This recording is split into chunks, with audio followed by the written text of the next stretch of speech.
22న కేసీఆర్ విచారణ, 23-24 తేదీలో హరీష్ రావు ఈటెల కూడా.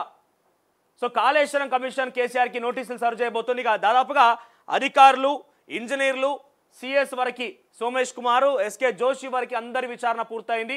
అందరి వేలు ఒకే వైపు చూపెడుతున్నాయి. అది ఎవరు అంటే కేసీఆర్. సో కేసీఆర్ కూడా నోటీసులు సర్వ్ చేయబోతున్నారు. ఇక్కడ ట్విస్ట్ ఏంటంటే ఆ సమయంలో ఆర్థిక శాఖ మంత్రిగా పనిచేసినటువంటి ఈటెల రాజేందర్ కూడా నోటీసు సర్వ్ చేయబోతున్నారట. ఈటెల రాజేందర్ ఏం చెప్తారనేది చాలా కీలకంగా మారింది. ఇప్పుడు బీఆర్ఎస్తో లేడు, బీఆర్ఎస్ పార్టీలో లేడు. హరీష్ రావు కేసీఆర్ అంటే బీఆర్ఎస్లో ఉన్నాడు. మామాళ్ళు ఏమో మాట్లాడుకుంటారు, వాళ్ళిద్దరి మీద సయోధ్య కుదిరి ఒకే మాట నిలబడతారు కావచ్చు అక్కడ కావిషన్ క్వశ్చన్ చేసినా కూడా. కానీ ఈటెల రాజేందర్ ఎట్లా చెప్తారు అనేది ప్రధాన కీలకంగా మారిన అంశం. ఇక్కడ ఈటెల రాజేందర్ ఏం సమాధానం చెప్తారు, ఈటెల రాజేందర్ విషయం ఎట్లా ఉంటుందనే కొంత క్వశ్చన్ ఏంటిది. ఇక్కడ చూడండి, కాళేశ్వరం ప్రాజెక్టులోని మేడిగడ్డ అన్నారం సుందిల బ్యారేజ్ నిర్మాణం వైఫల్యాలతో పాటుగా ఆర్థిక అవకతవకలపైన విచారణ జరుపుతున్న జస్టిస్ పినాకి చంద్రఘోష్ కమిషన్ ఇలా 22వ తేదీన మాజీ సీఎం కేసీఆర్ను విచారించాలని యోచిస్తోంది. ఈ నెల 17న జస్టిస్ పిసి ఘోష్ హైదరాబాద్కు రానున్నారు. 18న విచారణ ప్రక్రియపై అధికారులతో సమీక్ష నిర్వహించనున్నట్టుగా తెలిసింది. ఇక 21 తేదీలో అధికారుల క్రాస్ ఎగ్జామినేషన్ చేయనున్నారు. 22వ తేదీన విచారణకు హాజరు కావాల్సిందిగా మాజీ సీఎం కేసీఆర్కు సమన్లు పంపనున్నట్టుగా సమాచారం. ఒకవేళ కేసీఆర్ తాను నేరుగా రాలేనని వర్చువల్గా హాజరవుతారని కోరిన కమిషన్ దానికి సమ్మతించే అవకాశాలున్నాయి. స్టేట్ డ్యామ్ సేఫ్టీ అథారిటీ మాజీ ఎస్సీ మురళీకృష్ణ అమెరికాలో ఉండగా ఆయనను కూడా వర్చువల్గా విచారించిన విషయం తెలిసిందే. ఒకవేళ కేసీఆర్ అనారోగ్య సమస్యలు కారణంగా చెబుతూ లేఖను రాసినా దాన్ని ప్రామాణికంగా చేసుకొని విచారణను కొనసాగించే అవకాశాలున్నట్టుగా సమాచారం. విద్యుత్ విచారణ కమిషన్ కూడా ఇదే విధానాన్ని అవలంబించింది. కానీ జస్టిస్ ఎల్ నరసింహారెడ్డి కమిషన్ను కేసీఆర్ రాసిన లేఖనే ఆయన అభిప్రాయంగా పరిగణలోకి తీసుకున్న జస్టిస్ మదన్ భీమరావు లోకూర్ ప్రభుత్వానికి నివేదిక సమర్పించారు. కాగా జస్టిస్ ఘోష్ కమిషన్ కాళేశ్వరం విషయంలో ఈ నెల 23న మాజీ మంత్రి హరీష్ రావును, 24న గతంలో ఆర్థిక శాఖ మంత్రిగా పనిచేసిన ఈటెల రాజేందర్ను విచారించే అవకాశాలున్నాయి. వీరిద్దరు కూడా క్రాస్ ఎగ్జామినేషన్కు ఖచ్చితంగా హాజరవుతారని కమిషన్ భావిస్తోంది. కాళేశ్వరం ప్రాజెక్టులోని హెడ్ వర్క్లతో పాటుగా ఇతర ప్రధాన పనులు జరిపినటువంటి ఈటెల రాజేందర్ బీఆర్ఎస్లోనే ఉన్నారు. ఆయనను బీఆర్ఎస్ నుంచి పొమ్మన లేక పొగబెట్టారని ఈటెల విచారిస్తే వాస్తవాలు వెలుగులోకి వస్తాయని కమిషన్ భావిస్తోంది. ఈటెల సంచలన విషయాలను వెల్లడించే అవకాశాలున్నట్టుగా రాజకీయ వర్గాలను చర్చ జరుగుతోంది. కాగా 17న హైదరాబాద్ రానున్న జస్టిస్ పిసి ఘోష్ నెల రోజుల పాటు ఇక్కడే బస చేస్తారని సమాచారం ఉన్నది. ఫిబ్రవరి నెలాఖరులోగా ఆయన ప్రభుత్వానికి నివేదికను సమర్పించే అవకాశాలున్నాయని తెలుస్తోంది. అయితే మేడిగడ్డ ఇంజనీర్లపైన కూడా చర్యలు ఉంటాయట. కాళేశ్వరం ప్రాజెక్టులో భాగంగా నిర్మించినటువంటి మేడిగడ్డ బ్యారేజ్ కుంగిపోయిన విషయం తెలిసిందే. ఆ బ్యారేజ్ నిర్మాణం జరగకుండా పూర్తయినట్టుగా ధృవీకరణ పత్రం ఇచ్చిన ఎగ్జిక్యూటివ్ ఇంజనీర్ తిరుపతిరావు, ఆ పత్రం పైన కౌంటర్ సంతకం చేసిన ఎస్సీ ప్రస్తుతం Mahabubnagar chief engineer B Ramana Reddy పైన ప్రభుత్వం అభియోగాలు నమోదు చేసింది. కమిషన్ విచారణలో భాగంగా సర్టిఫికెట్లు జారీ చేసిన అధికారులపైన ఏం చర్యలు తీసుకున్నారని ఇదివరకే ప్రశ్నించడంతో దీంతో ఆ ఇద్దరు అధికారులపైన చర్యలు తీసుకోవాలని జనరల్ జి అనిల్ కుమార్ ప్రభుత్వానికి లేఖ రాయడం, అధికారుల వివరాలను తీసుకొని అభియోగాలు నమోదు చేస్తూ నీటిపారుదల శాఖ ఇటీవల జీవోలను జారీ చేసింది. 17వ తేదీన హైదరాబాద్ రానున్న కమిషన్ అధికారులు ఈ పరిణామాలను వివరించే అవకాశాలున్నాయి. ఇక్కడ అన్నిటికంటే కీలకం హైలైట్ ఏంటంటే ఈటెల రాజేందర్ని కమిషన్ క్వశ్చన్ చేయడమే.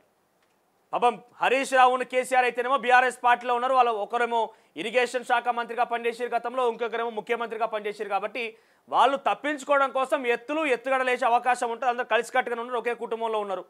కానీ ఈటెల రాజేందర్ అనే వ్యక్తిని పొమ్మన లేక పొగబెట్టి ఆయన బయటకు పంపించేసి ఆయన యొక్క రాజకీయ భవిష్యత్తుని బర్బాద్ చేశారు. కాబట్టి ఆయన బయటకు వచ్చి ఆయన గతంలో ఆర్థిక శాఖ మంత్రిగా పనిచేసి నిధుల విడుదల కోసం ఆయన కీలకంగా మారింది. కాబట్టి ఆయనను విచారిస్తే ఆయన ఏం సమాధానం చెప్తారు అనేది కీలకంగా ఉన్నది. ఇక్కడ రాజకీయంగా కేసీఆర్కి ఈటెల రాజేందర్ మధ్య చాలా విభేదాలు ఏర్పడ్డాయి. ఈ నేపథ్యంలో ఈటెల రాజేందర్ని కమిషన్ క్వశ్చన్ చేస్తే నిజాలు నిర్భయంగా ఒప్పుకొని కాళేశ్వరం కార్పొరేషన్ కాళేశ్వరం సంబంధించి ఈ నిర్మాణంలో అవకతవకల్ని కుండబద్దలు కొట్టినట్టుగా ఈటెల రాజేందర్ చెప్తాడా, లేకుంటే కుండబద్దలు కొడితే నా పని కూడా కొంత ఇబ్బందే కాబట్టి లేకుంటే నేను కూడా ఇబ్బంది పడతాను ఆలోచనలో సైలెంట్గా ఉంటాడా ఏందనేది చూడాల్సిన అవసరం అయితే ఉన్నది. ఈ నెల 23-24 తేదీల్లో ఈటెల రాజేందర్ హరీష్ రావుని విచారించబోతుందట కాళేశ్వరం కమిషన్. 22న ఆయన వర్చువల్గా హాజరైనా లేదంటే గతంలో విద్యుత్ కమిషన్ ఎల్ నరసింహారెడ్డి నేతృత్వంలో విద్యుత్ కమిషన్ ఏర్పాటు చేసి నోటీసులు సర్వ్ చేస్తే ఆయనకు ఒక 14 పేజీల లేఖని కేసీఆర్ ఇచ్చుకొచ్చిండు. దాన్నే ప్రామాణికంగా తీసుకొని ఇప్పుడు ఎల్ నరసింహారెడ్డికి సంబంధించిన విషయంలో కూడా ఆయన లేఖంగా సుప్రీంకోర్టుకు పోయింది. సుప్రీంకోర్టుకు పోయి కేసీఆర్ ఏం చేసిండు, నరసింహారెడ్డిని తొలగించాలని చెప్పి ఒక నిర్ణయం తీసుకొచ్చుకున్నాడు, తీర్పు ఇచ్చింది సుప్రీంకోర్టు. నరసింహారెడ్డిని తొలగించి ఆ స్థానంలో మరొక వ్యక్తిని మదన్ భీమ్రావుని నియమించింది రాష్ట్ర ప్రభుత్వం. ఆయన నేతృత్వంలో ఒక కమిటీ నివేదిక అందించింది రాష్ట్ర ప్రభుత్వానికి. ఆ కమిటీ ఆధారితంగా, ఆ నివేదిక ఆధారితంగా త్వరలో కేసీఆర్ మీద చర్యలు ఉంటాయా, ఏం జరుగుతుందని చూడాల్సిన అవసరం అయితే ఉంది. సేమ్ యాస్టీస్గా కాళేశ్వరం కమిషన్ విషయంలో కూడా ఆయన వర్చువల్గా హాజరై సమాధానం చెప్పినా, ఆయన ఒక స్టేట్మెంట్ ఇచ్చినా, ఏది ఇచ్చినా కూడా దాన్ని ప్రామాణికంగా తీసుకొని నివేదికను తయారు చేసి ఫిబ్రవరిలోగా రాష్ట్ర ప్రభుత్వానికి అందజేయాలనేది పీసీ ఘోష్ కమిషన్ యొక్క ఒక డెడ్లైన్గా పెట్టుకున్నది. మరి కాళేశ్వరం కమిషన్ కేసీఆర్ని ఏం క్వశ్చన్ చేయబోతున్నదంటే, అసలు ఈ వ్యాప్స్కో కంపెనీ నిజంగానే డిపిఆర్ రూపొందించిందా, లేకుంటే మీరు చెప్పిన మాటల్ని కేవలం డ్రా చేసి వ్యాప్స్కో అందించిందా? సుందిల్లా, మేడిగడ్డ, అన్నారం బ్యారేజ్లో అనుకున్న దానికంటే డిపిఆర్లో లేకుంటే మీరు ఆలోచించిన దానికంటే కూడా ఎందుకు కొంత వెనక్కి లేదా ముందుకు జరిపారు, ఎందుకు ఆ డిస్టెన్స్ ఏర్పడింది? ఒకవేళ ఆ మార్పులు వస్తే దాన్ని మళ్ళీ ఇన్స్పెక్ట్ చేసిరా లేదా?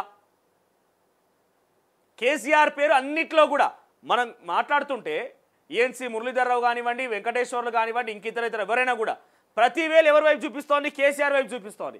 కేసీఆర్ వైపుగా ప్రతి వేలు చూపిస్తుంటే ఆయన అనేక క్వశ్చన్స్కి సమాధానం చెప్పాలి. నాకు తెలిసి ఆయన కోసం క్వశ్చన్ల పుస్తకమే రాసి ఉంటారు, క్వశ్చన్ బ్యాంకే రాసి ఉంటారు. అన్నిటికీ సమాధానాలు చెప్పాలి ఆయన.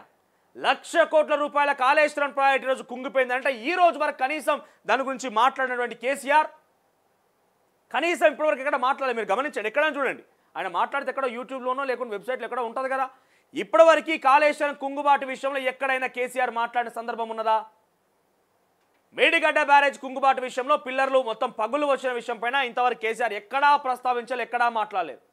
ఏదో డ్రామా చేసేందుకు బీఆర్ఎస్ పార్టీ మొత్తం పోయి అక్కడ మల్లారెడ్డి, కేటీఆర్, తలసాని శ్రీనివాస్ యాదవ్, హరీష్ రావు అందరూ బస్సులు పట్టుకొని పోయి అక్కడ కొంతసేపు ఏమంటారు కాళేశ్వరం మేడిగడ్డ బ్యారేజ్ని పరిశీలించడం అని చెప్పి ఏదో ఆ పరలు పడ్డదాన్ని చూసి వచ్చారు అంతే. ఆ పరలు బాసింది కదా, ఆ పరలు బాసిందని చూసి వచ్చారు అంతే.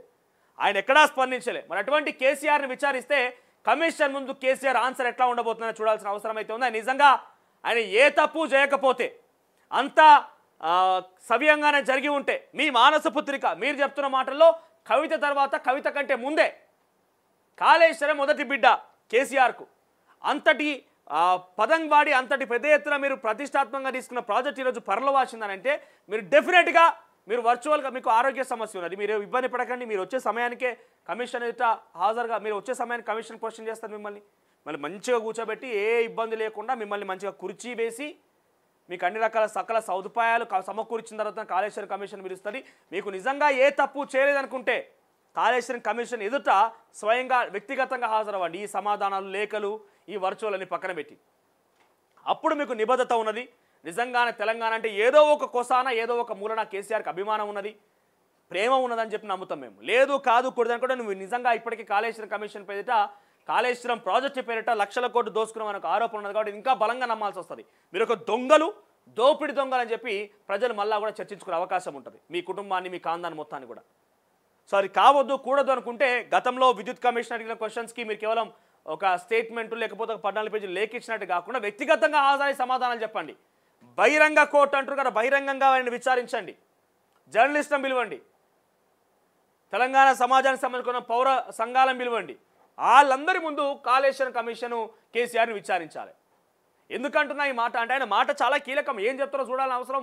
తెలంగాణ రాష్ట్ర ప్రజలు ఎదురు చూస్తున్నారు కదా. ఇంత పెద్ద ప్రాజెక్ట్ని కుంగుబాటు గురైందనంటే దానికి కారణం ఎవరు? కేసీఆర్. ఇప్పటివరకు మాట్లాడలేరు, మరి ఏం మాట్లాడతారో చూడాలన్నటువంటి ఒక ఎగ్జైట్మెంట్ ప్రజల్లో కూడా ఉంటుంది కదా.